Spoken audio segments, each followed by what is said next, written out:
Welcome to civics class. हम अपनी पिछली सिविक्स क्लास में पढ़ रहे थे प्रॉब्लम सॉल्विंग मेथड, समस्या समाधान विधि। समस्या समाधान विधि क्या होती है, समस्या समाधान विधि की परिभाषाएं और इसकी विशेषताओं को हम अपनी पिछली कक्षा में पढ़ चुके हैं और आज हम पढ़ने वाले हैं इसके स्टेप्स को। तो हमारा जो आज का टॉपिक है वो है चरण, सोपान या steps of problem solving method. ठीक है, ये पढ़ेंगे आज हम। तो सबसे पहले तो इस विधि का नाम क्या है, समस्या समाधान विधि। तो सबसे पहले हमें क्या खोजनी पड़ेगी, या हमारे पास क्या होनी चाहिए, कोई समस्या होनी चाहिए। तो जो पहला हमारा स्टेप है वो है समस्या का चयन।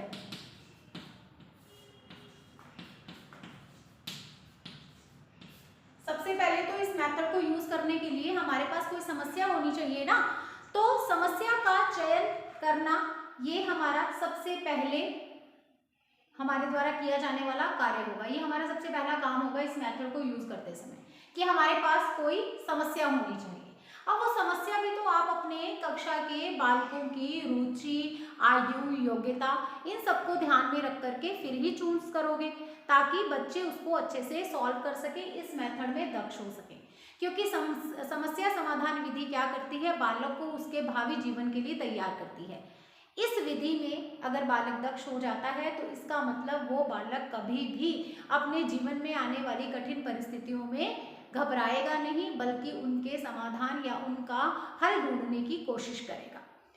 तो सबसे पहले हमने समस्या ढूंढी, और समस्या कैसी होनी चाहिए या समस्या का चुनाव करते समय कुछ बातों का ध्यान रखा जाए तो ज़्यादा अच्छा रहता है। जैसे कि समस्या बालक के आयु, उसकी योग्यता, उसकी रुचि, उसकी बुद्धि, इन सबको ध्यान में रख करके ही चयनित होनी चाहिए। ठीक है, तो समस्या का चयन करना पहला स्टेप हुआ। अब हमें दूसरे स्टेप में क्या करना है,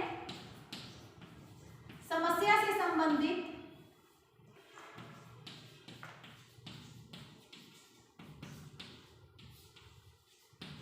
तथ्यों का एकत्रीकरण।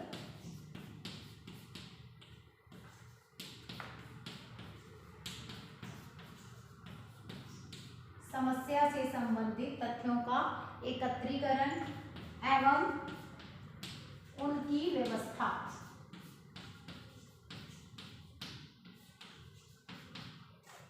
ठीक है, अब जो हमारी समस्या है उसका समाधान निकालने के लिए हमारे पास कौन कौन से फैक्ट्स होने चाहिए, कौन कौन से साधन होने चाहिए, या हमें कौन कौन सा डाटा चाहिए उसके लिए, ये सब एकत्रीकरण का या कलेक्शन का काम और उनको व्यवस्थित करने का काम सेकंड स्टेप में किया जाएगा।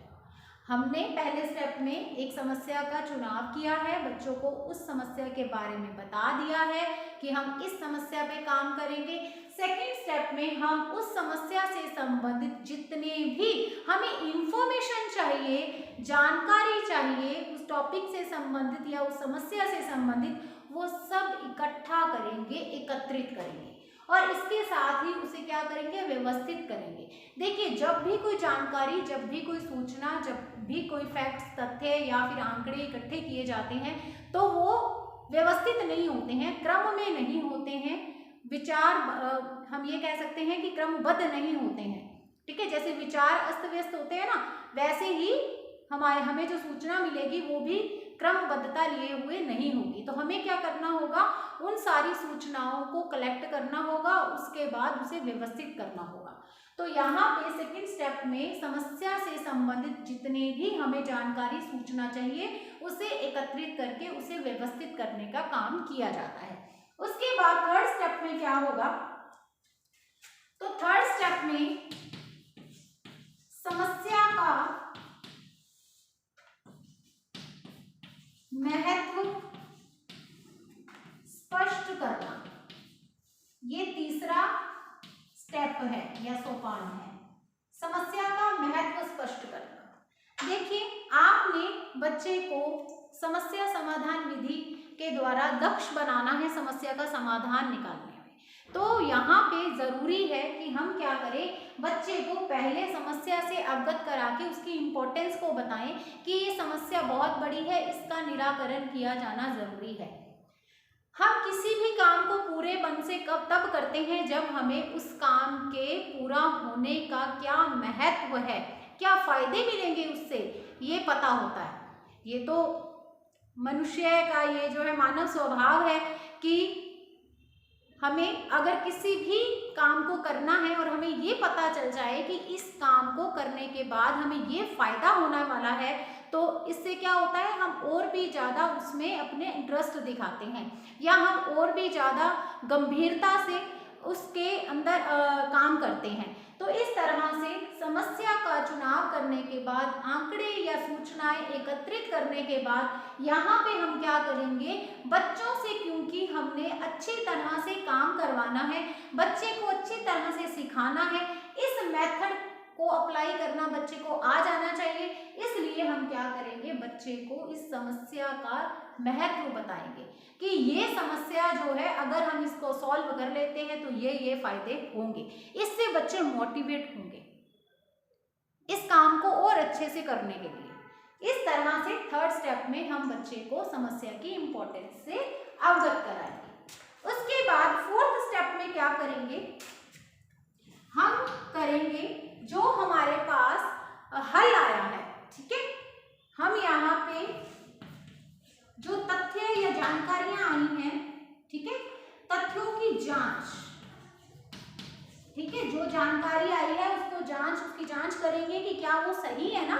आखिर देखिए, कोई काम को करने जा रहे हो और अगर साधन या फिर जो फैक्ट्स आपके पास हैं वही सही नहीं है, तो फिर आगे का जो भी आपकी रिसर्च होगी या जो भी आपका निर्णय या जो भी आपका समाधान निकलेगा, सॉल्यूशन निकलेगा, वो भी सही नहीं होगा। तो स्टेप बाय स्टेप सोच समझ के चलना है। तो यहाँ पे जो जानकारियां आई हैं क्या वो सही आई है, तो इनको चेक करने के लिए फोर्थ स्टेप में हम क्या करेंगे, तथ्यों की जांच एवं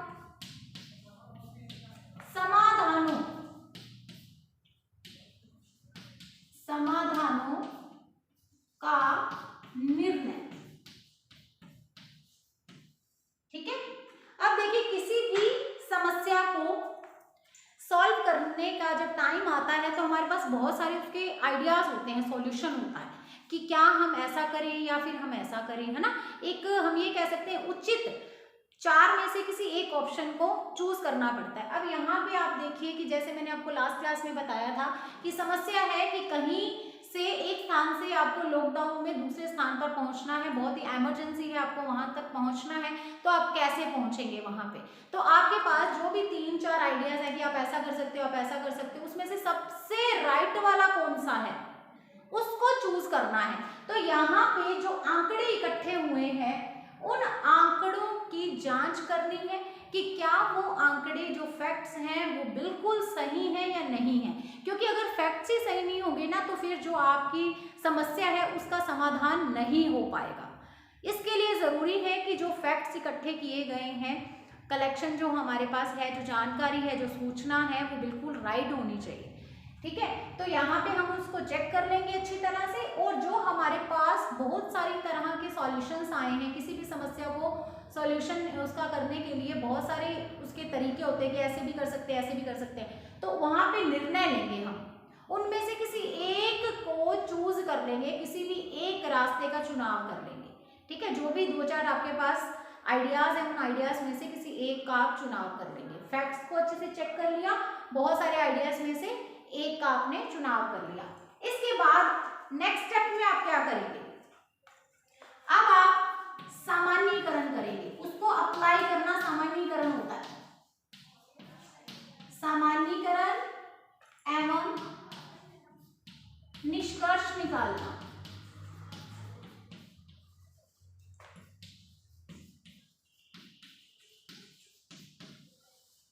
ठीक है। यहाँ पे आप क्या कर रहे हैं, सामान्यीकरण मतलब आपने जो इतने सारे समाधान हमारे पास थे उनमें से जिस आइडिया या जिस समाधान या जिस सॉल्यूशन को चूज किया है उसको आप यहाँ पे अप्लाई करेंगे, ठीक है। तो एप्लीकेशन का काम हो रहा है और साथ में हम रिजल्ट भी देख रहे हैं, निष्कर्ष भी निकाल रहे हैं कि निष्कर्ष क्या निकला, क्या जो जिस समस्या का हम समाधान ढूंढना चाह रहे थे उसका समाधान हो गया है या नहीं हो गया। ठीक है, इसको चेक करेंगे हम इस स्टेप के अंदर, सामान्यीकरण एवं निष्कर्ष निकालना। अब यहाँ पे क्या करेंगे, निष्कर्षों का मूल्यांकन,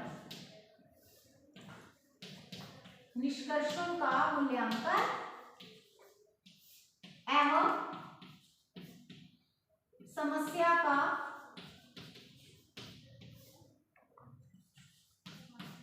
लेखा जोखा तैयार करना। ठीक है, ये लास्ट स्टेप है इसका, 6th में। जब आपने यहाँ पे सामान्यीकरण कर लिया है और निष्कर्ष निकाल दिया है तो यहाँ पे आप करेंगे निष्कर्षों का मूल्यांकन। ठीक है, जो निष्कर्ष यानी समस्या का जो समाधान चाहिए था वो समाधान हुआ या नहीं हुआ, और ये होने के बाद जो इस मेथड से हम बच्चे में डेवलपमेंट चाहते थे कि बच्चे में ये स्किल आ जाए, क्या वो बच्चे में वो स्किल आई है या नहीं आई है। और इसके साथ ही जब भी इस प्रॉब्लम सॉल्विंग मेथड को यूज किया जाता है तो लेखा जोखा भी तैयार किया जाता है, रिपोर्ट भी तैयार की जाती है। जिस तरह से काम स्टेप बाय स्टेप आगे बढ़ा है वो सारा का सारा लिखित रूप में तैयार होता है। ठीक है, तो ये हैं स्टेप्स या चरण या सोपान, कुछ भी कह लो इन्हें, प्रॉब्लम सॉल्विंग मेथड के। पहले समस्या का चयन, फिर समस्या से संबंधित तथ्यों का एकत्रीकरण एवं उनकी व्यवस्था की जाती है, फिर समस्या का महत्व स्पष्ट किया जाता है, तथ्यों की जांच एवं समाधानों का निर्णय, फिर सामान्यीकरण एवं निष्कर्ष निकालना, निष्कर्षों का मूल्यांकन एवं समस्या का लेखा जोखा तैयार करना। ये हो गए स्टेप। अब हम पढ़ेंगे इसके गुण या इसकी मेरिट्स।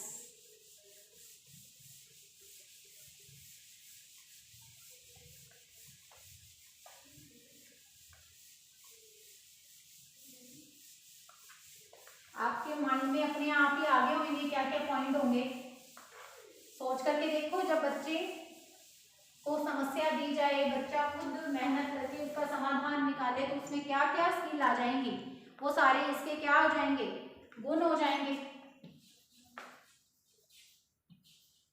तो मेरिट्स या फिर गुण, गुण लाभ मेरिट्स विशेषता कुछ भी आए तो पॉइंट्स ऐसे ही होते हैं, सेम ही होते हैं। तो सबसे पहली चीज बच्चे में क्या होगा, वैज्ञानिक दृष्टिकोण का विकास होगा।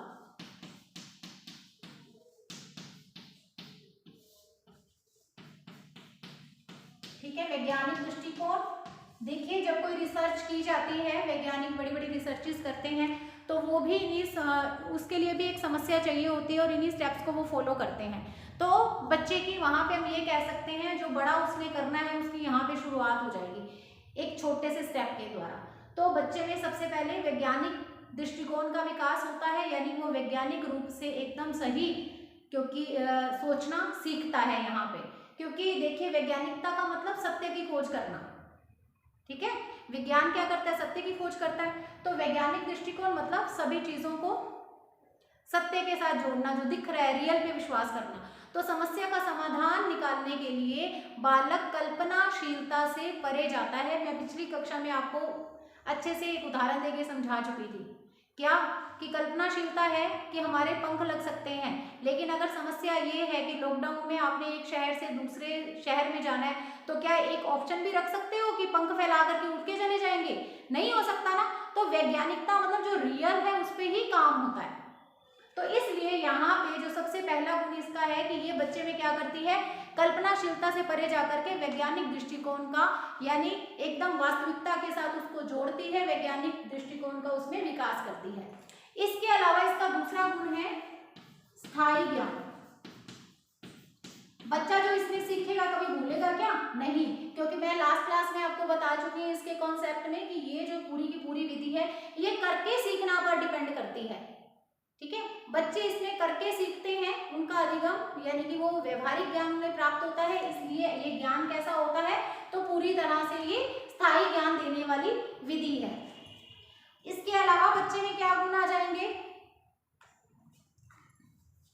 अनुशासन, अनुशासन आ जाएगा। ठीक है, या हम ये कह सकते हैं अनुशासन को बढ़ावा देने वाली विधि, ये भी इसका गुण है। अनुशासन को बढ़ावा देने वाली ये विधि कैसे है, तो आप देखिए, ये विधि क्या करेगी, बच्चे को एक समस्या देगी, समस्या पे काम करने को बोलेगी, बच्चे उससे रिलेटेड फैक्ट्स लेकर के आएंगे, यानी बच्चों को क्या रखेगी, बिजी रखेगी। और बिजी रखेगी तो मतलब बच्चों का दिमाग इधर उधर अपने आप ही नहीं भटकेगा और बच्चे पूरी तरह से अपने काम में लीन रहेंगे और अनुशासन में रहेंगे। तो इस तरह से ये विधि क्या करती है, अनुशासन को बढ़ावा देती है। इसके अलावा इसके गुण क्या हो सकते हैं, तो इसके अलावा इसके गुण है कि बच्चे में इससे क्या होगा, स्वाध्याय की आदत का विकास होगा।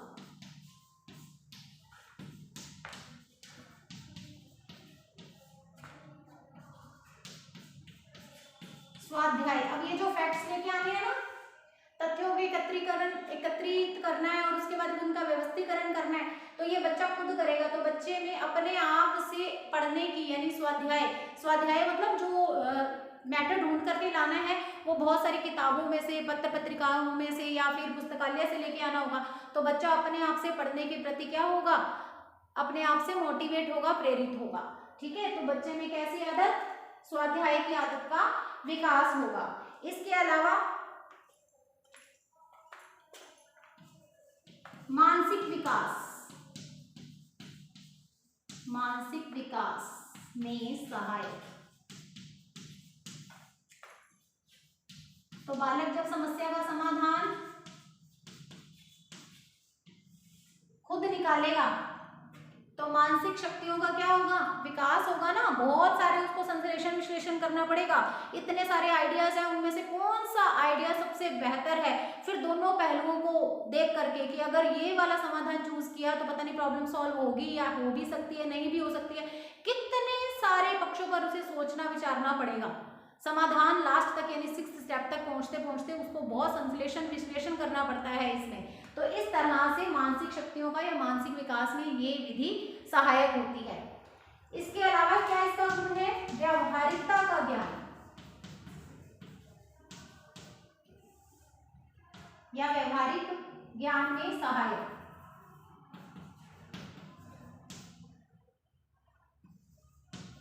अभी मैंने बताया ना, बच्चे जब करके सीखेंगे तो इसका मतलब कैसा ज्ञान प्राप्त हो रहा है, स्थायी ज्ञान प्राप्त हो रहा है, यानी कि व्यवहारिक ज्ञान प्राप्त हो रहा है। इसके अलावा क्या आ जाएगा उनमें, संबंधों में सामीप्यता आ जाएगी, सहयोग का गुण आ जाएगा इसको, सहयोग एवं सामीप्यता के गुणों को विकसित करने में सहायक।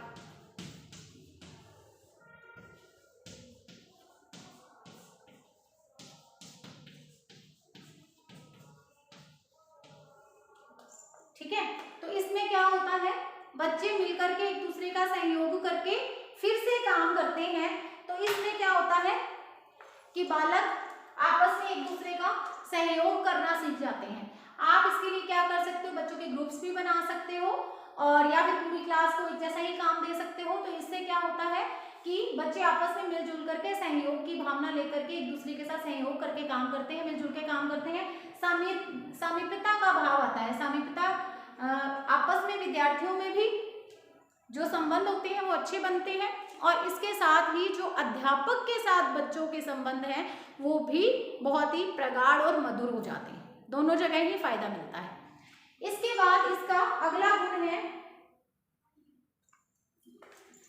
जो कि मेन है, जीवन की समस्याओं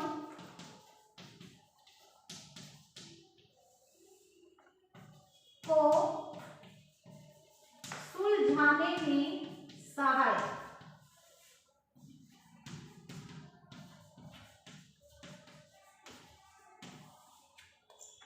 देखिए हम इसके कॉन्सेप्ट में ही पढ़ चुके थे कि ये विधि या इस मेथड का यूज क्यों किया जाता है, ताकि बालक अपने जीवन में आने वाली जो कठिन परिस्थितियां हैं, उनमें जो समस्याओं का उसे सामना करना पड़ता है अपने जीवन में, उनके प्रति सजग हो सके, उन समस्याओं का समाधान निकाल सके। तो ये विधि, क्योंकि इसके अंदर बालक को एक समस्या दी जाती है और बालक उस पर पूरा काम करता है और उस समस्या का समाधान निकालता है, तो बालक क्या हो जाता है, अपने जीवन में भी इन चीजों को प्रयोग में लेना सीख जाता है। ठीक है, बालक का जो एटीट्यूड होता है किसी भी समस्या के प्रति वो पॉजिटिव हो जाता है। बच्चे को ये लगता है कि कुछ भी सॉल्व करना आसान है, कुछ भी नामुमकिन नहीं है, हम ऐसा कर सकते हैं, और बालक उस पर ध्यान देना शुरू करता है। तो ये विधि क्या करता है, उसे भावी जीवन में आने वाली जो भी कठिनाइयां हैं उनको उसने कैसे सॉल्व करना है उसमें उसकी बहुत ही मदद कर देती है, और वो अपनी आगे जीवन में जो भी उसकी परिस्थितियां होती हैं जिसमें उसे समस्याओं का सामना करना पड़ता है, उसमें घबराता नहीं है, बल्कि उनका समस्याओं का समाधान निकालता है। अगला गुण है इसका, बालक के सर्वांगीण विकास में सहायक।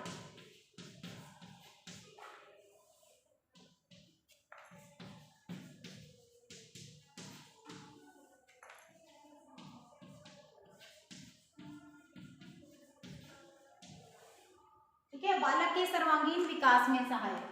अब आपको पता ही है, सर्वांगीण विकास मतलब सभी प्रकार का विकास, मतलब शारीरिक रूप से, मानसिक रूप से, नैतिक रूप से, सांस्कृतिक रूप से, सामाजिक रूप से उसका विकास करना है। तो एक एक चीज को देखिए, जैसे हमने ये कहा था कि ये जो मेथड है इसमें बालक को एक समस्या दी जाती है और बच्चे को उस पर काम करना है, या पूरी क्लास को काम करना है, सभी विद्यार्थियों को उस पर काम करना है, उसका समाधान निकालना है प्रॉब्लम सॉल्विंग मेथड में। तो बच्चा क्या रहेगा, सक्रिय रहेगा, एक्टिव रहेगा। एक्टिव रहेगा मतलब उसका कैसा विकास हो रहा है, शारीरिक विकास हो रहा है। उसके बाद देखिए यहाँ पे मानसिक विकास तो सीधी सी बात होगी, चिंतन, विश्लेषण, तर्क, संश्लेषण, ये सब कुछ प्रक्रियाएं जो उसके दिमाग में चलेंगी समस्या का उचित समाधान निकालने के लिए, मानसिक विकास हो गया। इसके साथ ही सहयोग की भावना आएगी, यानी कि, और उसके संबंध मधुर बनेंगे, यानी सामाजिक विकास। ठीक है, सामाजिक विकास। और इसके अलावा वो भावी जीवन के लिए तैयार होगा, अपने भावी जीवन के लिए तैयार हो रहा है। इसके साथ ही उसमें जो ज्ञान है वो कैसा है, व्यवहारिक है, सैद्धांतिक नहीं है। इसके साथ ही वो क्या है, स्थायी है। जो उसको ज्ञान प्राप्त हो रहा है वो कैसा है, वो स्थायी है। फिर वो सांस्कृतिक विकास में देख लो, देखो सांस्कृतिक विकास देखें, या फिर अगर हम उसके किसी ना किसी संस्कृति के अंतर्गत धर्म भी आता है, लेकिन धर्म का अंधानुकरण नहीं करेगा वो, बल्कि उसमें क्या होगा, वैज्ञानिक दृष्टिकोण का विकास होगा। ठीक है, अनुशासन में रहना सीखेगा, अपने आप से अध्ययन करना सीखेगा, अच्छी आदतों का उसमें विकास होगा, और ये सब मिला करके क्या उसका सर्वांगीण विकास नहीं होगा, होगा। तो इस तरह से ये विधि बालक के सर्वांगीण विकास में पूरी तरह से सहायक है, क्योंकि ये बाकी जो मैंने इससे पहले वाले पॉइंट्स लिखे हैं ना, जो गुण बताए हैं, ये गुण सारे मिल करके ही तो यहाँ पे पहुंच जाते हैं सर्वांगीण विकास में। ठीक है, तो ये है इसकी मेरिट्स या फिर इसके गुण। तो जैसे कि मैंने पहले ही बताती हूँ आपको कई बार कि सिक्के के दो पहलू होते हैं, तो केवल हम गुण की बात या मेरिट्स की भी बात नहीं कर सकते हैं, बल्कि इसके दोष भी होंगे, क्योंकि प्रत्येक कोई भी काम कर लो उसके पॉजिटिव और नेगेटिव दोनों ही एस्पेक्ट्स होते हैं। तो यहाँ पे अभी डीमेरिट्स भी हैं, दोष भी हैं प्रॉब्लम सॉल्विंग मेथड के। प्रॉब्लम सॉल्विंग मेथड बच्चे को उसके भावी जीवन के लिए तैयार करती है, ये सब उसमें सर्वांगीण विकास में सहायक होती है। या फिर हम ये कहें तो इतना सारा काम करने के बाद भी इसमें कई दोष भी हैं। अब सबसे पहला दोष तो इसकी समस्या का चयन करना ही इतना कठिन है। समस्या का चयन करते समय मैंने बोला कि बालक का क्या करना है, रुचि को ध्यान में रखना है, बालक की आयु को ध्यान में रखना है, बालक के स्तर को ध्यान में रखना है, बुद्धि को ध्यान में रखना है। अब ऐसा सब कुछ ध्यान में रख करके जो समस्या को ढूंढना है, क्या वो आसान है? नहीं, वो आसान नहीं है। और इसके अलावा भी बहुत सारी कठिनाइयां होती हैं, केवल इतनी ही कठिनाइयां नहीं हैं, और भी कठिनाइयां आती हैं बहुत ज़्यादा। अब जब गुणों की बात करते हैं तो केवल बात होगी गुणों की, और जब हम करेंगे दोष या उसकी हानियों की या इसके डीमेरिट्स की, तब हमारा पूरा का पूरा फोकस भी उसी पे ही होगा। तो आज की कक्षा में हमने इसके स्टेप्स को जान लिया, साथ ही इसकी मेरिट्स यानी इसके गुणों को जान लिया है। अब हम अपनी जो अगली क्लास होगी उसमें इसकी डीमेरिट्स यानी इसकी दोष या इसकी हानियों के बारे में जानेंगे। आज की कक्षा में इतना ही। God bless you, have a nice day.